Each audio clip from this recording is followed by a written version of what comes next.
All right, sports fans, how's everybody out there doing? William Martin coming at you one more time here on YouTube with another edition of the 300 Pounds of Sports Knowledge Podcast. Now, this past Saturday, Detroit Tigers designated hitter Miguel Cabrera became the 33rd player in Major League Baseball history to record 3,000 career hits, while also becoming just the seventh player in MLB history to have 500 of those hits come via the home run. Now, Cabrera is close to the end of the line in his soon to be Hall of Fame career, as at the age of 39, his prime is way in the rearview mirror, as he is now a shell of the player that he was a decade ago when he won the American League MVP and also the Triple Crown. Now, the crowd at Comerica Park cheered Cabrera over the weekend, and rightfully so. But in doing so, they weren't just cheering him, as for many of those in attendance, as well as those who viewed the milestone on television, must face the harsh reality that they may never see this again. And I say that because with the way that analytics have taken over baseball, pitchers don't go deep into games like we saw once upon a time. As there aren't going to be any more 300 game winners, and for hitters, it's going to be a month of Sundays before you see another player collect 3,000 career hits or even possibly 500 career homers. Now, right now, the way that the game is played currently, there's too much concentration for number one for hitters just to swing for the fences, and less on players becoming professional hitters. As you have a league of guys basically hitting 240 or less. Even if a guy belts 40 home runs, he might only bat 225, 230 for the season. We're not seeing any more contact hitters in the mold of the likes of the great Tony Gwynn, Wade Boggs, or Rod Carew. And even, for what it's worth, there was a time when power hitters in baseball would hit for average as well. Maybe not a 320, 330, 30 guy, but still, going out there hitting 280 or 290. And that was still something that was part of their all around repertoire.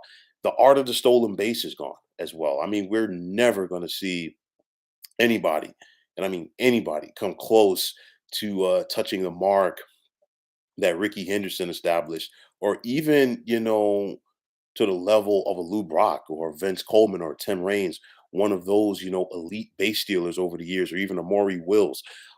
Most pitchers nowadays, they're just focusing on trying to come as close as possible, if not throwing 100 miles per hour, which is leading to more Tommy John surgeries. And with innings limits, starters are not going as deep into contests as they once were. They're relying on bullpens more, and because of that, and with everybody throwing the two seam fastball, you have a situation where more leads are being blown. And when leads are being blown, more no decisions. Then, thus, we're not getting players consistently winning 20 games like you would need to see on multiple occasions for a pitcher to even have a chance to become a 300 game winner.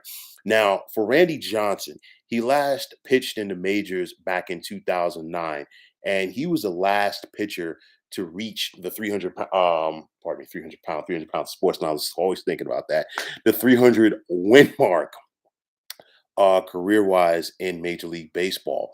Now, Justin Verlander is the next active closest pitcher at 227 wins as far as being close to the 300 mark. But at the age of 39, and Verlander has dealt with injuries in recent years, it seems highly unlikely that the two-time American League Cy Young Award winner is going to reach that mark. We saw Max Scherzer reached the 3,000 strikeout mark last season, while Zach Greinke and Clayton Kershaw each have a puncher's chance to get there as well. But when Kershaw or Greinke's time is up in MLB, it's going to be a very long time before we see another pitcher come even close to having 3,000 career strikeouts. Now, Robinson Cano of the New York Mets, once upon a time, he was expected to be the next hitter to reach 3,000 career hits, but due to multiple suspensions for PEDs and also age, it's making that a long shot. As at the age of 39 for Robbie Cano, the end of his career is coming very close. Now, I know that I sound like a broken record because this is not the first time that I've talked about such things, but baseball was a better game when it was a simpler game. And, people relied on common sense as opposed to the computer. And I say that because, analytics have their place, yes, but when you rely on it as heavily as teams are doing it right now, it takes away from the essence and the purity of the game.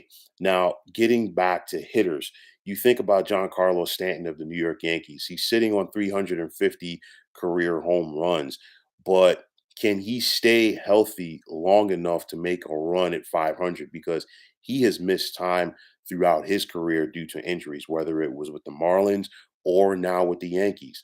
Mike Trout of the Los Angeles Angels, he has 350 career homers, and at the age of 30, he has a realistic shot as well.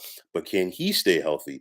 Trout was on a roll several years ago, but in the last couple of years, he has missed a significant amount of time as well due to injuries. Now, with the path that baseball is on right now, will things ever change, and will baseball get back to reality? I think at some point baseball will, because in order to change a game, you have to think outside of the box. And when you have so many teams trying to do the same thing, somebody is going to sit back and say, you know what, I have to do something different in order for my team to achieve the level of success that we are seeking. And it's going to be something that throws people for a loop. But you know what? The bottom line, it has worked for so many years, it can still work. And I say that as far as when you really have 5 tool players, when you really have table setters to lead your lineup, when you focus on stolen bases, when you focus on having pitchers go deep into games, when you focus on not trying to throw hard all the time, but focusing on location as well from your pitchers. I think baseball can get back to that at some point. I'm just not holding my breath on it, saying that it's going to happen in the near future.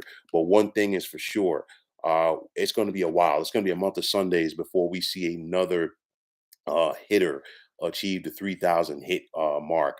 So what we saw this past Saturday in Detroit from Miguel Cabrera, you have to savor it because it's going to be a very long time before it comes. Maybe we'll see another 500 home run hitter soon.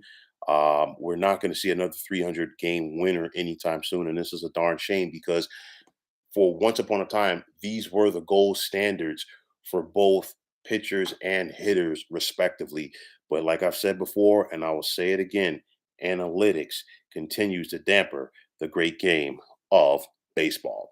So, folks, that is going to wrap it up. And as always, I want to take this time out to thank you for tuning into the 300 Pounds of Sports Knowledge podcast here on YouTube.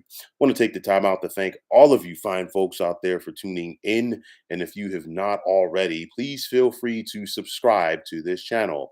Now, if you are on Twitter, please feel free to follow me at 300 Pounds of Sports. And like I always say, if you follow me, it'll be my pleasure to follow you right back. There's also the sports discussion group on Facebook at the Sports Depot 365. You can check it out, drop a line, and be a part of one of the better sports debating sites going on social media. So, once again, fine folks, my name is William Martin. I'm signing off, saying take care and have yourselves a wonderful day.